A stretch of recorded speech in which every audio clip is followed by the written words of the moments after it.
জান্নাতে কি বিরক্ত লাগবে? মানুষ আমার কাছে এসে বলে, আচ্ছা, জান্নাত কি চিরকালের জন্য? হ্যাঁ। যা চান সব পাবেন? হ্যাঁ। এক সময় কি এতে বিরক্তি এসে যাবে না? আমি কি জান্নাত ছাড়া আর কোথাও যেতে পারবো না? আমি কি একটু এখানে তো বহুকাল থাকলাম, এখন কি একটু অন্য কোথাও যাওয়া যায় না? এর উত্তর সূরা কাহফের ৩ নম্বর আয়াতে মা কিফিনা শব্দের মধ্যেই দেয়া আছে। আল্লাহ এখানে বলেছেন, তোমরা সব সময় সেখানে নতুন কিছু একটা পাওয়ার আশায় থাকবে, সব সময় অভিনব আরো কিছু পাওয়ার প্রতীক্ষায় থাকবে। আর এটা আসলে সুখের মনস্তত্ত্বের গহীনে লুকায়িত একটা ব্যাপার, পুরস্কারের মনস্তত্ত্বের সাথে জড়িত একটা ব্যাপার। কোন পুরস্কারের আসল আনন্দ পাওয়া যায় আসলে পুরস্কার পাওয়ার ঠিক আগের মুহূর্তে। একজন ছাত্র সবচেয়ে সুখী থাকে তার হাতে সার্টিফিকেট তুলে দেওয়ার ঠিক আগ মুহূর্তে। বিয়ে হওয়ার ঠিক আগের দিন ছেলেটা খুব বেশি খুশি থাকে, বিশেষ করে মেয়েটি। সে অবশ্যই বিয়ের ঠিক আগের দিন সবচেয়ে সুখী থাকে। ভালো কিছু পাওয়ার প্রতীক্ষার মাঝে কি যেন এক অদ্ভুত আনন্দ লুকিয়ে আছে। বাচ্চার জন্ম হবে, অমুক তারিখে বিয়ে হবে, অমুক দিন বোনাস পাওয়া যাবে, ঈদ উপলক্ষে অনেকদিন ছুটি পাওয়া যাবে, ভ্রমণের দিন এগিয়ে আসছে, বহুদিন পর আমার প্রিয় বন্ধুর সাথে দেখা হতে যাচ্ছে। এই যে অপেক্ষা, এই অপেক্ষার মাঝে আসলে এক ধরনের আনন্দ আছে। মূলত আপনি যদি অপেক্ষার সময়টা দূর করে তাৎক্ষণিক জিনিসটা পেয়ে যান, তখন আনন্দটা হয় খুবই ক্ষণস্থায়ী। আর পেয়ে যাওয়ার পর আশ্চর্যজনকভাবে অল্প সময় পরে কি ঘটে, এটা আর তেমন কি। আমি আমার বাচ্চাদের উপর এ নিয়ে পরীক্ষা নিরীক্ষা চালাই, কারণ আমার বাসায় এক্সপেরিমেন্টাল সাবজেক্ট আছে। একবার নিউ ইয়র্কে মুসলিম স্টুডেন্ট অ্যাসোসিয়েশনের এক প্রোগ্রাম শেষ করার পর তারা আমাকে কিছু সম্মানই দিতে চাইল। বললাম, এমএসএ থেকে আমি কোনো সম্মানই নেই না, সরি। তারা বলল, আপনাকে কিছু একটা নিতেই হবে। তখন বললাম, ঠিক আছে, তাহলে আমার বাচ্চাদের জন্য বিশাল এক বক্স লেগো নিয়ে আসেন। তো তারা আমাকে বিশাল 2 বক্স লেগো দিল।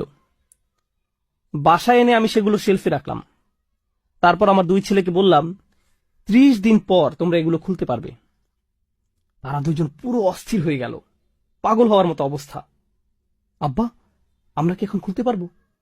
আব্বা, আমরা কি এখন খুলতে পারবো? Please please please. না, 30 দিন পর। এরপর তারা দিন গণনা শুরু করলো। একটু ধরতে পারবো? আমি 2 দিন যাবত বললাম, না, ধরতে পারবে না। তৃতীয় দিন বললাম, আচ্ছা ঠিক আছে, তোমরা এখন ধরতে পারবে। তারা খুশিতে চকমক করে বক্সগুলো স্পর্শ করতে লাগলো। খুলতে পারবো? না, খুলতে পারবে না। আরো 28 দিন। এভাবে 1 মাস পার হয়ে গেল। এই সময়টাতে তারা সবচেয়ে বেশি সুখী ছিল। দিন গণনার মাঝেই একটা আনন্দ, টেনশন এবং আনন্দ। এরপর আমরা বক্সগুলো খুললাম। প্রায় 6 ঘন্টা যাবত আমার ছেলেদের আর কোনো হুঁশ ছিল না। লেগোগুলো দিয়ে তারা বিভিন্ন ধরনের জিনিস বানাতে লাগলো। ওয়াও, এটা কি বড়! এভাবে 3 দিন যাবত তারা এগুলো নিয়ে পুরোপুরি আচ্ছন্ন হয়ে থাকলো। আর এখন সেই একই খেলনাগুলো আমার রুমে সেলফের মধ্যে রাখা আছে। তারা কখনো এগুলোর কথা আর জিজ্ঞেসও করে না। তাদের আনন্দের সবচেয়ে সেরা অংশ কোনটা ছিল? অপেক্ষার মুহূর্তটা, প্রত্যাশার সময়টা। সেই ছোটকাল থেকে এখন পর্যন্ত আমরা সবাই এরকম। এটা হলো দুনিয়ার প্রতীক্ষা। আর আল্লাহ বলছেন, পরকালের প্রতীক্ষাটা যে আরো কত আনন্দের তোমরা তা কল্পনাও করতে পারবে না। জান্নাতের প্রতিটি আনন্দ টেকসই। দিন দিন আনন্দের মাত্রা শুধু বাড়তেই থাকবে, বাড়তেই থাকবে আর বাড়তেই থাকবে। জান্নাতের ফল ফলাদি খেতে খেতে কখনো একঘেয়েমি এসে যাবে না। জান্নাতের পানীয় পানেও কখনো বিরক্তি এসে যাবে না, কারণ এগুলো কখনো একরকম থাকবে না। সব সময় আগের বারের চেয়ে উত্তম হবে। আবার খেলে আগের চেয়ে সুস্বাদু লাগবে।